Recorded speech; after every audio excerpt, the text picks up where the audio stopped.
할렐루야. 다니엘 기도회 21일 동안 다니엘 기도회에 참여하면서 참 주님께서 주신 은혜 큽니다. 금요 기도회를 다니엘 기도회로 계속 이어지는 가운데 3주 만에 다시 이렇게 우리 빛가득 금요회가 다시 시작되었습니다. 우리 자업분들과 함께 반갑게 인사하겠습니다. 금요 기도회에 나오셔서 반갑습니다. 축복합니다. 사랑합니다. 함께 인사하겠습니다. 네. 네, 반갑습니다. 자, 오늘 설교의 제목 함께 나누죠. 천상의 예배를 우리 가정에서. 선한 목자 학교를 통해서 귀한 훈련을 받으신 우리 여러분들을 축복하고 축하하고 또한 격려합니다. 여러분들을 통해서 목장이 살아나고 또한 교구가 살아나고 결국은 교회가 살아나게 될 줄로 믿습니다. 그리고 우리 교회가 3년 전부터 실시한 다음 세대 교육 선교사 파송하는 이 일을 통해서 또 작은 교회들을 또 섬길 수 있음에 얼마나 감사한지 모르겠습니다. 교회 학교가 점점 사라지고 있는 상황에서 미자립 교회 그리고 개척 교회, 이러한 작은 교회 학교를 살리고자 시작한 일이 바로 이 다음 세대 선교사를 파송하는 일이었습니다. 지난 3년간 진행되었고, 특별히 우리 김다운 전도사님 지난 2년 동안 은혜이비 광성교회 가셔서 우리 아동부서와 청소년 부서를 정말 열심히 잘 섬기시고, 아까 화면을 통해서 보셨겠지만 몇 되지 않지만 그 작은 교회에서도 교회 학교가 있다는 것, 이 자체가 얼마나 감사하고 감격스러운 일인지 모르겠습니다. 우리 김다운 전사님 복귀한 것을 다시 한번 큰 박수로 한번 축복하셨으면 좋겠어요. 지금까지 우리 교회가 4개 교회에 5명의 다음 세대 선교사를 파송했고 또한 복귀했습니다. 이제 내년도 계획 속에는 이제 창립 기념 주일 때 우리 교회가 시골 교회 한 교회, 또한 또 한 교회를 2교회에 다음 세대 선교사를 파송할 계획에 있습니다. 우리 성도님들 기도해 주시기 바랍니다. 기도해 주시고, 혹시 우리 성도님들 가운데서 1년 또는 길면 2년 우리가 저기 먼 나라 가지 못할지라도 이러한 작은 교회, 미자립 또 개척교회에 교회 학교가 무너져가는 지금의 상황에서 내가 가서 교사 선교사로 섬기다가 다시 돌아오겠다, 이런 마음의 감동이 계신 분은 이제 조만간에 이제 파송 선교사와 그리고 파송 교사 선교사를 모집할 때에 꼭 여러분들 함께 동참해 주시면 감사하겠습니다. 자, 이런 의미에서 한 번 더 우리 자업분들과 인사했으면 좋겠는데요. 주님의 부르심에 항상 순종합시다. 사랑합니다. 축복합니다. 함께 인사하시겠습니다. 주님의 부르심에 항상 순종합시다. 사랑합니다. 축복합니다. 여러분, 우리 교회는요 자꾸만 이렇게 나가라고 우리 교회만 있지 마시고 또 섬기고, 우리 교회는 참 좋은 교회라고 저는 생각을 합니다. 근데 다수의 많은 교회들이, 우리나라 한국교회의 70% 이상이 100명이 안 되는 교회로 채워져 있어요. 우리 교회처럼 이렇게 많은 교인들, 이렇게 좋은 시스템이 갖춰진 교회는 몇 프로 되지 않습니다. 어찌 보면 우리는 너무 좋은 교회만 이렇게 보다 보니까 다 그런 교회만 있는 줄 아는데 그렇지 않습니다. 다니엘 기도회를 보시면 대부분이 다 작은 교회들이죠. 시골교회, 어촌교회, 미자립교회, 개척교회, 그런 교회들이 참 많은 거죠. 어쨌든 우리 교회가 그런 교회를 함께 품고 하나님 나라라는 거대한 공동체, 공교회라는 의식 속에 우리가 함께 더불어 살아야 되기에 우리가 이런 사역들을 꾸준하게 끊임없이 하는 것입니다. 여러분 계속해서 기도해 주시고 함께 해 주시기를 부탁합니다. 자, 오늘 제가 여러분들과 함께 나눌 주제는요, 가정 예배와 관련된 이야기를 여러분과 오늘 나누려고 합니다. 제가 지금 목회를 하고 있지 않습니까? 제가 지금 목회를 하고 있는데 천국에 가면 더 이상 이제 하지 않아도 되는 목회 일들이 있습니다. 더 이상 저는 하지 않습니다. 천국 가면 어떤 것들이 있을까 한번 생각해 보세요. 뭐가 있을까요? 예? 예, 맞습니다. 저는 천국 가면 설교하지 않습니다. 설교의 십자가를 벗습니다. 우리 주님이 직접 말씀하시는데 무슨 설교가 필요하겠어요? 우리 주님이 말씀을 직접 하시는데 무슨 제가 성경 해석이 필요하겠습니까? 설교하지 않습니다. 또 천국 가면 제가 뭐 안 할까요? 예? 신방 안 합니다. 맞습니다. 신방 안 합니다. 신방 안 합니다. 또 뭐 안 할까요? 장례 예배 안 드립니다. 장례 예배가 없어요. 장례 예배가. 거기는 바나바 운구팀이 필요 없습니다. 백합 우리 조가대팀 필요가 없습니다. 장례 인도하지 않습니다. 또 천국에 가면 뭐 하지 않을까요? 예? 천국 가면 개척하지 않습니다. 개척교회 없습니다. 더 이상 교회 건축하지 않습니다. 천국 가면 전도하지 않습니다. 천국 가면 선교하지 않습니다. 이 모든 것은 우리가 지상에 있을 때에 하는 겁니다. 지상에 있을 동안에 목회자인 제가 그렇게 목회하는 거고, 성도 여러분들 또한도 이 땅에 있을 동안에 그거 하는 거예요. 자, 그러면 우리가 천국 가면 항상 하게 되는, 저를 포함해서 여러분들이 항상 하게 되는 게 있는데 뭘까요? 찬양. 그걸 종합해서 예배라는, 예배. 우리가 천국 가면 우리는 하나님, 그분을 아버지로 고백하면서, 그리고 천국에 와 있는 우리 모든 이들이 형제요 자매가 되어서 우리는 하나님 앞에서 영원히 그분을 높이며 찬양하며 경배하게 될 겁니다. 네, 여러분, 그게 가정예배라는 것인 줄 아십니까? 왜 가정예배입니까? 천국에 온 모든 이들이 형제 자매예요. 같은 형제 자매. 그러니까 하나님 아버지를 모시고 우리가 함께 예배드리기 때문에, 가족이기 때문에 그게 무슨 예배라고요? 가정예배예요. 가정예배. 요한계시록에서는 우리가 천국에 갔을 때 경험하게 될 장엄하고도 그야말로 영광스러운 예배 한 장면을 우리들에게 보여주는데요, 오늘 우리가 읽었던 이 요한계시록 7장의 모습이에요. 우리 같이 다시 한번 7장 9절에서 12절까지 함께 읽습니다. 시작.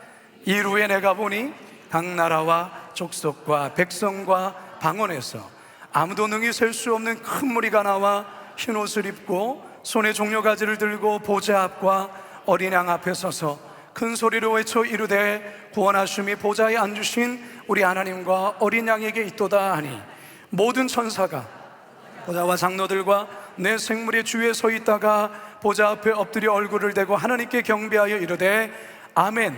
찬송과 영광과 지혜와 감사와 존귀와 권능과 힘이 우리 하나님께 세세토록 있을지어다. 아멘 하더라. 할렐루야.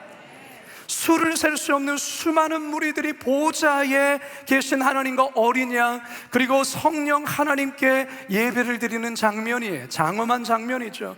여러분, 우리가 이 말씀을 상상해 볼 때에 이 가슴이 벅차오르고 심장이 벌렁벌렁거린다라는 거예요.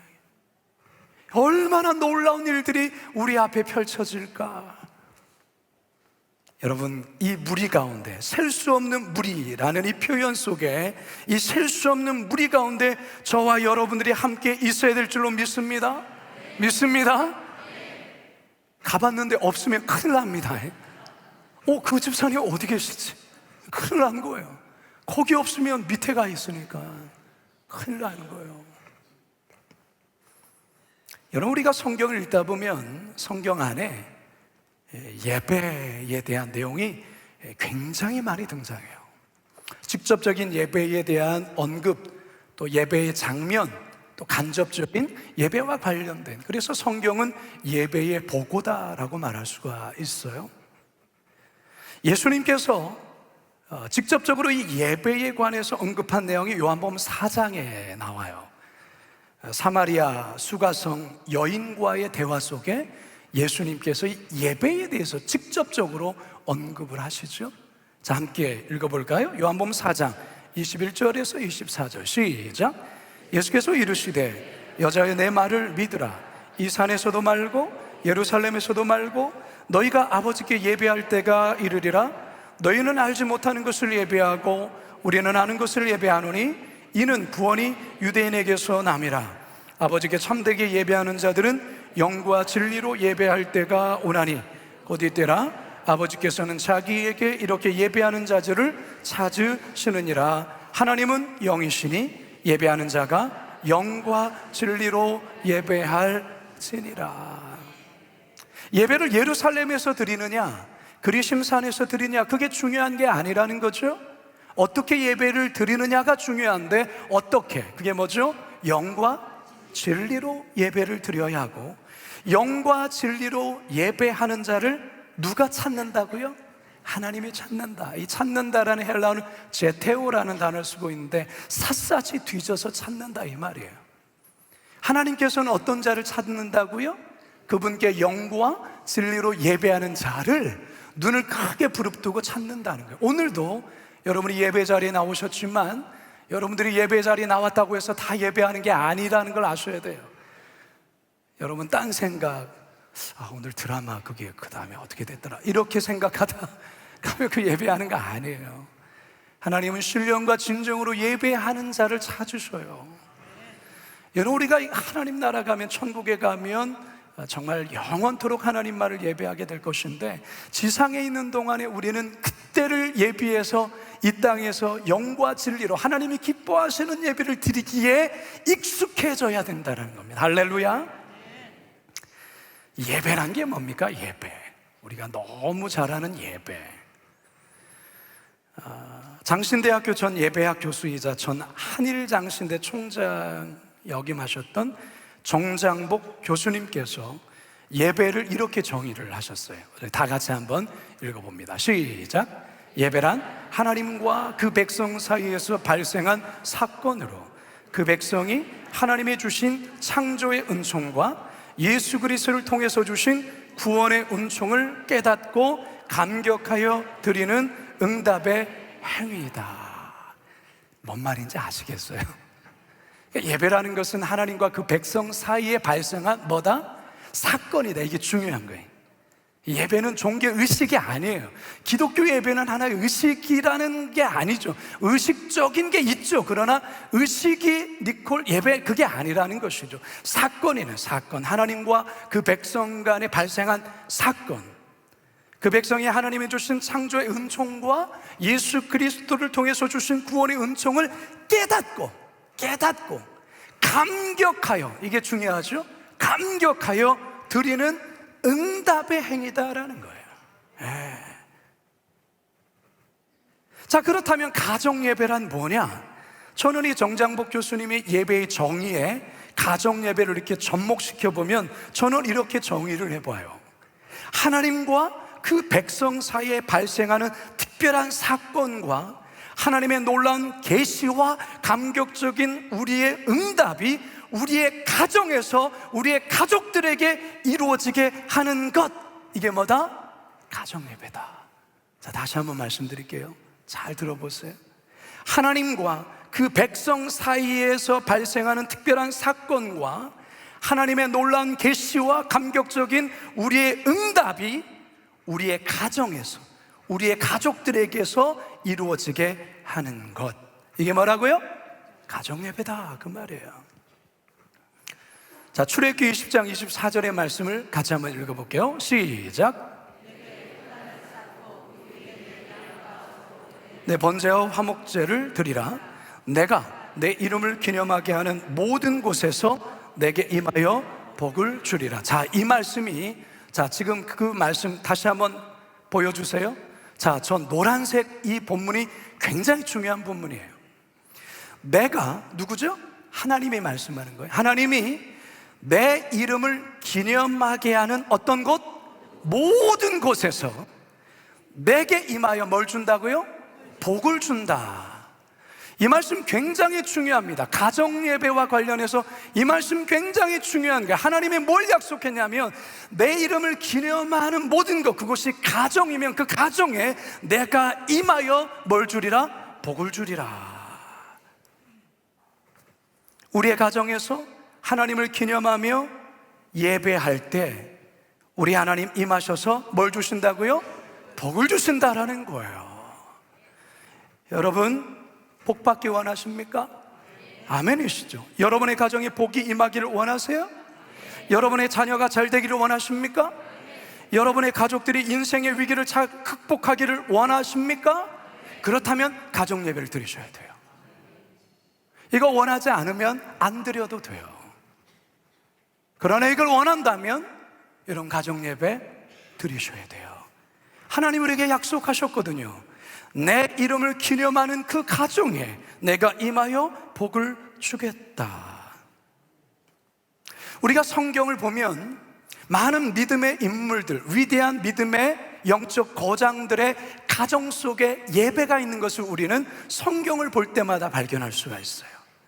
성경에 기록된 최초의 가정 예배를 꼽으라고 한다면 아마 노아의 가족들이 홍수 후에 방주로부터 나와 드린 예배가 최초의 가정 예배라 할 수 있을 것 같습니다.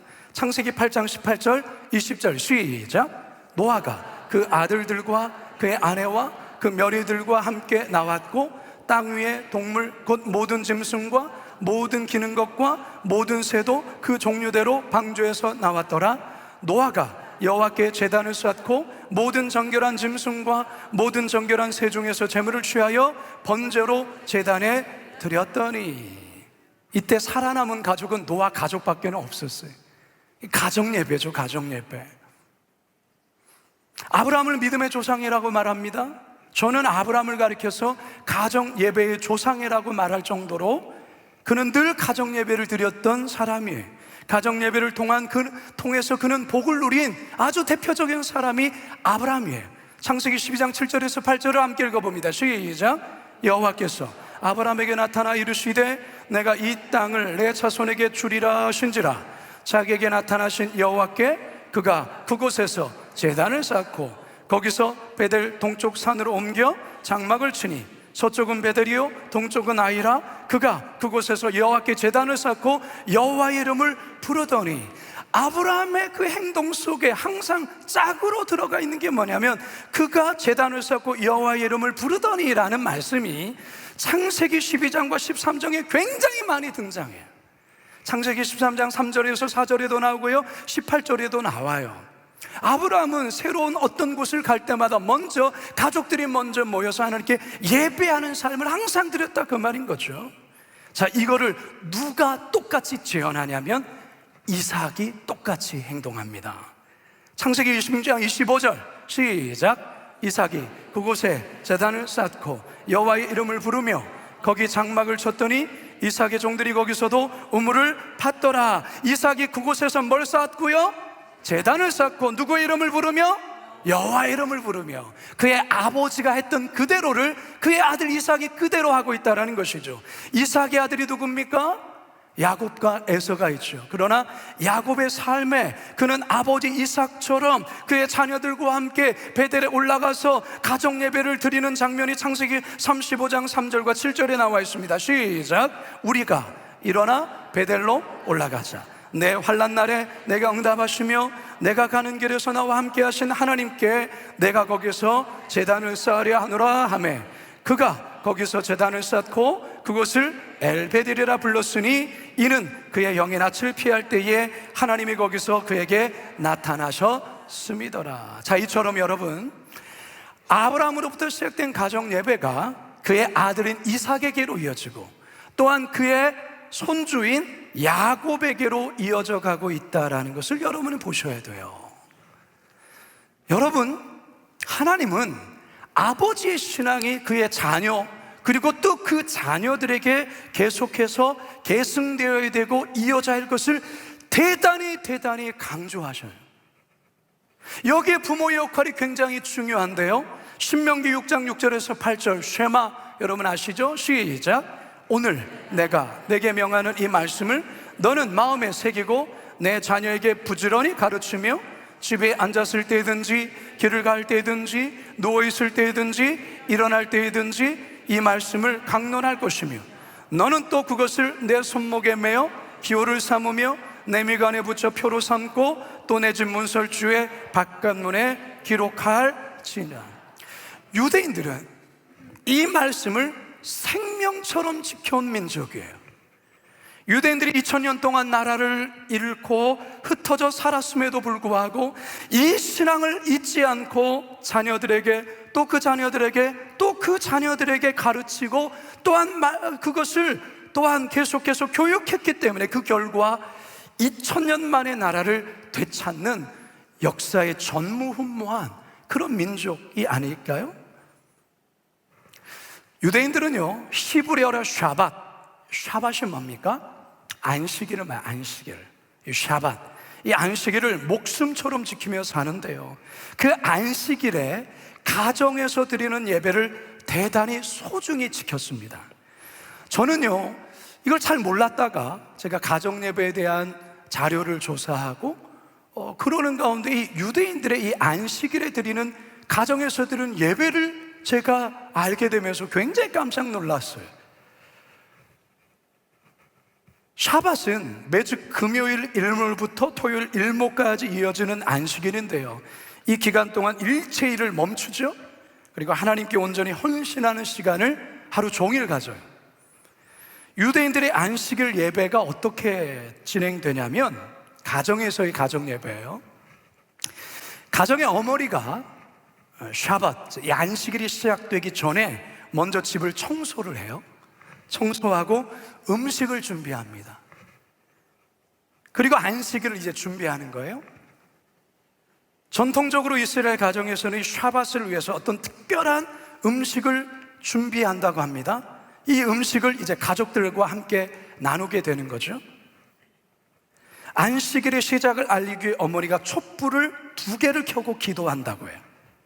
2개의 촛불 중에 하나는 기억하라 라는 의미의 촛불이고, 또 하나의 촛불을 켜는데 그것은 지켜라 라는 계명에 상징하는 촛불을 켜는 거예요. 이 촛불의 점화는 이 샤밧, 이 안식일을 거룩하게 구별하는 의미를 담고 있다는 것이죠. 촛불을 켠 후에 어머니는 집과 가족을 위한 기도를 드립니다. 이 기도는 이 샤밧의 축복과 하나님의 보호와 평강을 기원하는 내용으로 이루어졌어요. 자, 이제 그 다음에 촛불을 켠 후에 이제는 아버지의 역할이 들어갑니다.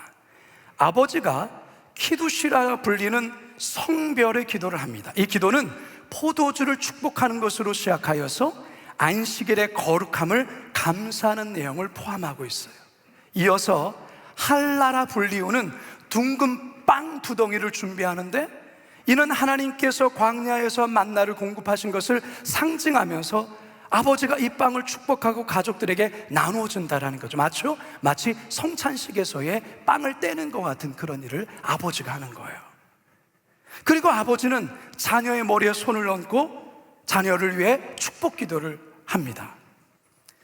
이는 자녀들이 하나님 안에서 올바른 길을 걷고 복된 삶을 살기를 기원하는 기도의 내용이라는 것이죠. 그리고 제가 여기서 굉장히 감동을 받았는데요, 남편과 아내가 서로를 축복하는 기도를 한다고 해요. 아내는 잠언 31장의 말씀을 암송하며 남편을 축복하고, 남편은 시편 128편을 통해 아내를 위한 축복 기도를 한다는 거예요. 그리고 나서 토라, 율법서죠. 모세오경, 이 율법서에서 이 샤밧 안식일과 관련된 구절을 함께 읽고 그리고 묵상을 해요. 그리고 낭독 후에 가족들과 함께 이 구절에 관해서 이야기를 나누며 의미를 되새긴다고 합니다. 자, 그리고 예배가 끝난 후에 가족 간에 친밀한 대화가 이어지면서 음식을 나눠 먹으면서 이 샤밧을 거룩하고 평화로운 분위기 속에서 가족들이 함께 보낸다는, 이게 그들의 안식일 가정 예배예요. 제가 이 자료를 보면서 와, 우리가 가정 예배에서 담아야 될 내용들이 다 이 안에 다 들어있어요. 저는 너무너무 깜짝 놀란 거죠. 사실 너무 부러웠어요. 너무 부러웠어요. 여러분, 이들은 가정예배가 하나의 어떤 매번 반복되는 종교적인 의식이지요. 하지만 그 의식만이 아니라는 거예요. 매번 반복해서 기계적으로, 습관적으로, 형식적으로 드리는 그런 예배가 아니라는 거예요. 이 안에 뭐가 있습니까? 가족 간의 축복이 담겨 있고, 서로의 대화가 있고, 서로의 떡을 나누고, 하나님에 대한 이야기를 나누고, 서로에 대해서 또 마음을 이야기하고, 그리고 진정한 안식을 경험하는 게 안식일인 거예요. 여러분, 오늘날 우리의 예배를 돌이켜보니까요, 여러분, 우리가 주일을 새로운 그리스도로 인해 새로운 안식이라 그렇게 말하지 않습니까? 근데 주일만큼 우리가 바쁜 날이 어디 있습니까? 주일날 가족들이 뿔뿔이 흩어져서 각자 예배 드리죠. 부모들은 봉사하느라 바쁘고, 더 바쁜 날이 주일 아닙니까? 안식하는 날이 아니라 안 쉴 날이 안 쉴 날. 그게 주일이에요, 주일. 조지 슈라이어 교수가 이 유대인들의 이 가정 예배를 이야기하면서, 이 유대인들의 가정 예배는 곧 생활이고 그들의 삶 전체가 예배며 예배가 곧 삶이다, 그렇게 말을 했어요. 단지 어떤 종교적인 의식으로서의 그들이 해야 될 어떤 그게 아니라 이게 그들의 삶이라는 거예요. 삶. 그러니까 이게 자녀들에게 이어지고 이 안에서 가족 간의 친밀함을 나누고, 신앙이 전수되어지고, 서로의 아픔을 나누고, 너무너무 귀한 거예요. 우리 그리스도인들이 새겨들어야 될 모습이다 생각이 들었어요. 여러분, 오늘날 우리의 가정을 한번 볼까요? 우리의 가정이 많이 위태로워요. 점점 해체되고 붕괴되고 심각한 문제들이 일어나고 있죠. 더욱이 기독교 가정이 위태로워요. 기독교 신앙에 대한 사회적 반감으로 인해서 우리 자녀들은 점점 기독교 신앙에서 이탈하는 일들이 늘어나고 있어요. 세상의 가치관, 이 세상의 이 세계관이 우리의 자녀들을 그냥 덮어버리고 있어요. 주일학교 학생 수가 처참할 정도로 추락하고 있다는 건 이미 여러 번 들어서 아실 거예요. 저 차트의 기록을 보면 1994년 65만 4천 명이었던 주일학교 수가 27년 만에 33만 9천 명, 50%가 감소했어요. 이게 2021년 통계거든요. 지금 3년이 더 지났으니까 더 추락했겠죠. 물론 요즘 사회가 아이를 낳지 않아서 어쩔 수 없이 줄어드는 부분이 있어요. 자연 감소, 그것만 있는 게 아니죠. 기독교 인구의 감소의 영향도 있지만 꼭 그 이유만이라고 할 수가 없어요. 그동안 한국교회는 다음 세대, 즉 자녀의 신앙 교육을 거의 교회 학교에 떠넘기다시피 한 것을 깊이 반성해야 돼요. 이게 무슨 말입니까? 믿음의 부모들이 가정에서 신앙 교육을 하는 게 아니라 교회에 맡기면서 교회에서 알아서 해줄 것을 기대했다, 그 말이에요. 우리 자녀가 교회 가서 예배드리고 교회 활동하면 그것으로 신앙 교육을 다 했다라고 부모가 착각하는 거예요. 그 여러분 착각이에요, 착각. 여러분 한번 생각해 보세요. 과연 우리 자녀들이 교회에서 보내는 시간이 얼마나 됩니까? 주일날 1시간에서 1시간 반밖에 되지 않아요. 그것도 일주일에 한 번 말이죠. 때론 시험 기간에 빠지기도 하잖아요. 시험 기간이 되면 청년들도 그렇고요, 중고등부 거의 한 4분의 1이, 5분의 1이 교회를 안 나오는 것 같아요, 보니까. 이런 신앙을 갖고 우리 자녀들이 이 세속의 파도가 넘실대는 세상에서 크리스찬이라는 정체성을 가지고 당당하게 살아갈 수 있을 거라 생각하십니까? 그렇게 생각한다면 그건 좀 오해예요, 오해. 초등학교 때까지는 괜찮아요, 초등학교 때까지는. 근데 중학교 들어가서부터 신앙이 마구마구 흔들려요. 고등학교 가서도 마구마구 흔들리고, 그러다가 대학에 들어가서 점점 교회 나오는 수가 줄어들죠. 심지어 중직자 자녀들 중에도 고등학교를 졸업함과 동시에 교회를 졸업하는 자녀들이 많다는 거 아십니까? 이게 왜 그럴까요? 왜? 거의 불신자처럼 살아가요. 부모님은 권사님이고 안수 집사님이고 장로님인데 자녀는 거의 불신자처럼 살아가요. 어렸을 때 교회를 안 다녀? 아니요, 열심히 잘 다녔어요. 뭐가 문제냐라는 것이죠. 신앙의 전수가 안 된 거예요. 남 탓할 것도 없어요. 환경 탓할 것도 없어요.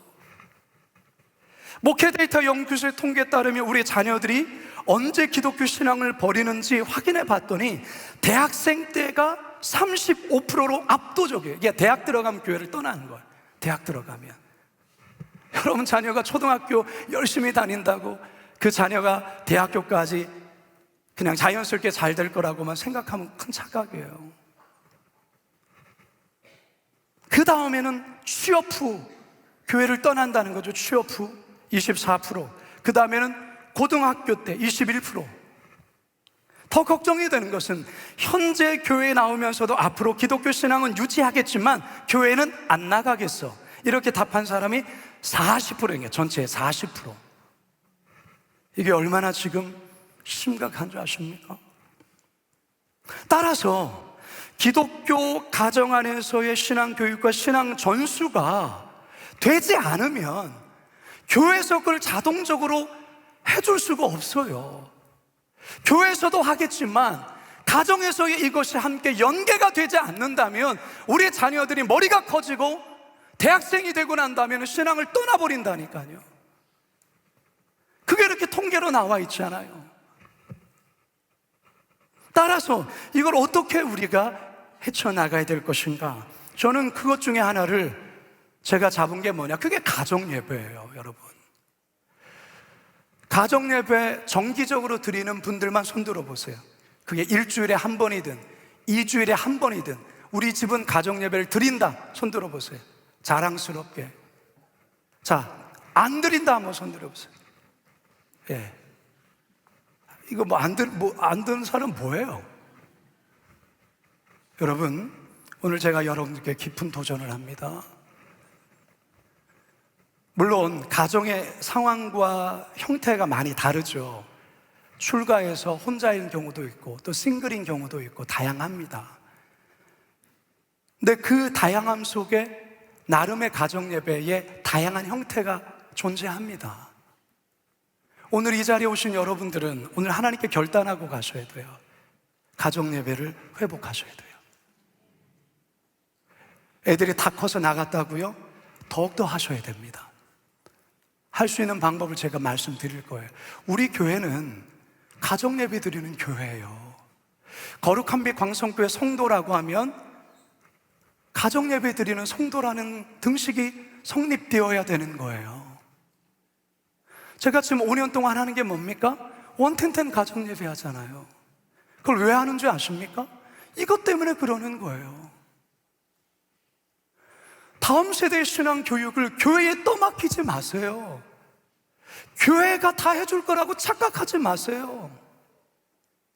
여러분들이 가정에서 그것을 감당하지 않으면 교회에서도 감당할 수 없는 거예요.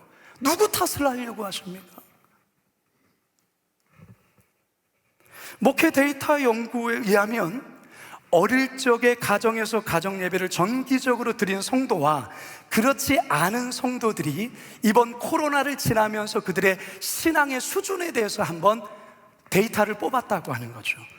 여러분이 보시기에 이제 오른편에 있는 게 가정예배를 어릴 때에 드린 그런 경험을 갖고 있는 어른의 신앙 상태인데 1단계에서 4단계가 있는 4단계가 신앙이 좋은 걸 말하는 거예요. 저 위에는 그런 가정예배 경험이 없는 성도, 그 밑에는 가정예배를 어릴 때 경험하고 성장한 성도의 신앙의 수준을 얘기하는 거예요. 밑에 있는 수치가 높아요. 다시 말해서 어렸을 때부터 가정예배를 경험한 성도가 성장해서도 신앙이 좋다, 그 데이터예요. 그러면 저 오른쪽에 있는 건 뭐냐? 자녀들의 신앙 수준에 자녀. 저건 자녀들인데 자녀들이 어렸을 때에 가정 예배를 이제 드리는 가정의 자녀들의 신앙의 수준과 가정 예배를 드리지 않은 신앙 수준을 얘기를 하는데, 저 위에가 가정 예배를 드리지 않는 자녀의 신앙의 수준인데, 저 마지막 저 4단계를만 보셔요. 저게 신앙이, 스스로의 신앙을 고백하고 큐티도 하고 막 그런 아주 신앙 좋은 상태인데, 가정 예배를 드린 경험이 없는 그런 신앙을 갖고 있는 애는 9%, 가정 예배를 드리고 있는 자녀의 신앙의 수준이 19%라는 거예요. 19%. 2배 정도의 신앙 수준이 높다 그 말이에요. 저 데이터를 통해서 말하는 게 뭘까요?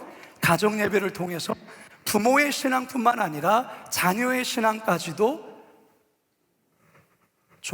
좋아진다라는 것을 이야기하는 거예요.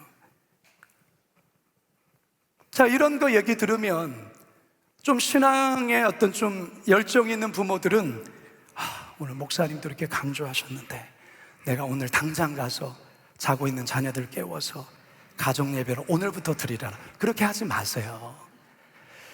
여러분, 그렇게 뜨거워서 한 번 하는 거, 그거 여러분, 그래서 애들이 다 도망가는 거예요. 우리 부모님 신앙 충만하고 막 뜨거워서 막 오면은 막 가정 예배 이제 막 달달 볶으면서 막 뜨거운 가운데, 우리 애들은 뜨겁지 않아요. 근데 부모의 열정에 의해서 막 그렇게 하는데, 여러분, 그래서 가정 예배 다 실패하는 거예요. 사춘기 되면은 그냥 가정 예배만 다 도망가는 거예요. 여러분, 이렇게 가정 예배가 신앙에서 신앙적으로 우리 자녀의 신앙 교육이 대단히 중요하고 좋은데도 한국의 가정 예배의 지금 실태를 조사해 보니까 주 1회 가정 예배를 드리는 가정이 겨우 14%밖에 되지 않고요, 가정 예배를 전혀 드리지 않는다는 비율이 80%가 되는 거예요. 신앙이 좋은 부모들은 마땅히 자녀들과 함께 가정에서 예배드리기를 원하지만 그게 생각처럼 쉬운 건 아니에요. 왜? 자녀들이 협조가 있어야 되거든요. 그리고 가정의 상황들이 다 다르잖아요. 그러니까 이게 규칙적이지도 않고 일괄적이지도 않고 그냥 한 번 드리다가 잊어버리고 그러면서 이제 자녀들은 훌쩍 커버리고 뭐 이런 여러 가지 이유 때문에 가정 예배가 규칙적으로 드려지지 못하는 거예요.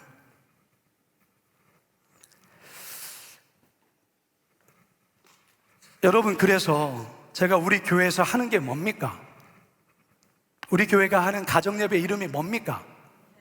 원텐텐. 그 원텐텐 뜻이 뭡니까? 그 의미도 모르세요? 이건 굉장히 심각한 일인데, 일주일에 한 번 밤 10시에 10분 드리기 예배 운동이잖아요. 왜 완텐텐의 이름을 그렇게 지었는지 아십니까?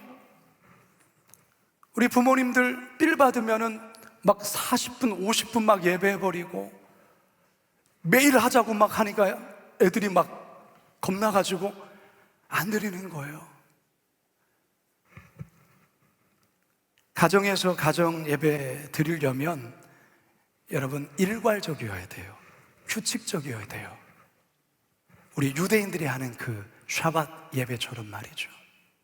그리고 그 안에 담아내는 내용이 종교적인 예배로만 담아서는 애들이 지루하거나 너무너무 괴로워해요. 그래 예배 안 드립니다. 이게 다 실패하는 거예요. 그 안에는 가족 간에 뭔가가 담겨져 있어야 돼요. 그래서 가정 예배 드리려면 좀 맛있는 음식도 좀 준비도 하셔야 돼요. 예배 끝나면 우리가 치킨 한 마리 시켜 먹자, 뭐 이런 거, 뭐 이런 뭔가가 있어야 되는 거죠. 제가 어릴 때부터 가정 예배를 드렸어요. 저는 기독교 가정에서 가정 예배를 드리면서 자랐는데 가정 예배 드리기 정말 싫어했어요. 너무 싫어했어요. 왜냐, 너무 지루했고, 저희는 아침 일찍 가정 예배 드렸어요. 피곤했어요. 저는 잠이 모자라서 더 자고 싶은데, 근데 저희 가정은 가정 예배 드리자면 밥을 안 줬어요. 가정 예배를 드려야 밥을 먹어요. 그러니까 뭐 어쩔 수 없이 그렇게, 그게 우리 가정의 루틴이었어요. 너무너무 마음속에는 그날에 정말 성경 한 장씩 읽는데 그 짧은 구절 나왔으면 좋겠다. 우리 어머니 기도 정말 좀 짧게 끝났으면 좋겠다. 찬송가 막 4절 말고 그냥 한 2절 정도 나와서 이게 빨리 끝났으면 좋겠다. 이게 저의 항상 가정 예배를 드리면서의 저 내적인 싸움이었단 말이죠. 그게 저희 어린 시절의 가정 예배 별로 좋은 기억이 없어요. 근데 이제 말씀드리고 싶은 것은 제가 성장해서 보니 저의 신앙의 모든 기본기를 가정 예배를 통해서 다 배웠다라는 거예요. 성경 보는 법, 기도하는 법, 헌금하는 법, 11조 생활, 이 모든 것을 저는 가정 예배를 통해서 배웠더라고요. 그러면서 성장하면서 가정 예배가 귀한지를 알게 되었죠. 더 중요한 것은 뭐냐면 이게 신앙의 영적인 대물림이 일어나는구나. 부모님으로부터의 그 기독교 신앙이 나에게 온 것처럼 나도 우리 자녀들에게 이 신앙을 가정 예배를 통해서 자연스럽게 대물림할 수 있구나. 이게 아주 중요한 도구이구나라는 것을 알게 된 것이죠. 그래서 나는 앞으로 목회한다면 이 가정 예배를 목회 방향에, 목회 중심에 가장 중요하게 넣으리라 제 마음에 다짐한 거예요. 근데 말씀드렸잖아요. 저 가정 예배 드리기 싫었다니까요. 그러니까 자녀들도 다 싫어하는 이유가 있어요. 길게 하면 안 돼요. 짧게 하세요. 10분만 하셔야 돼요. 10분. 그러면 10분만 하자면 우리 사춘기 애들도 10분 하면 수긍해줘. 뭐 10분 정도 10분 해주면 내가 통닭 사줄게 뭐 이런 게 하면 해요.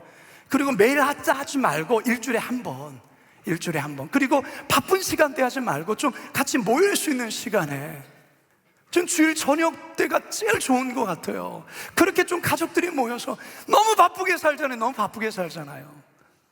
그때라도 좀 함께 모여서 함께 예배드리면서 함께 식사하면서 서로의 이야기를 나누고 고민을 나누고, 기도 제목 가운데 요즘에 아빠 제가 진로 때문에 이런 고민이 있어요, 이런 어떤 마음의 아픔이 있어요, 이런 얘기를 같이 할 때 같이 기도해 줄 때, 여러분 가정 예배를 통해서 우리 자녀들이 기대감을 가질 수 있는 뭔가가 있어야 되는 거죠. 여러분 가정 예배에서 여러분 자녀들이 가정에서 함께 예배드리고 기도했더니 하나님의 응답이 명확하게 떨어진 것을 우리 자녀들이 경험하기만 한다면 하나님 살아계시네. 가정 예배 가운데서 어떤 위기가 있을 때에 아빠 저 이거 어려운데 기도해 주세요, 기도해 줄게, 이게 여러분 가정 안에서의 가정 예배의 문화로 정착되기만 한다면 여러분 자녀들이 여러분들에게 요구할 거예요. 아빠 저를 위해서 기도해, 가정 예배 오늘 드리죠, 저를 위해서 기도해 주세요. 저 우리 자녀들이 군대 가 있을 동안에 매일 주일 저녁에 우리 자녀들의 이 군대에서의 안전과 군대 생활에 대한 부분을 제일 1순위로 기도를 했어요.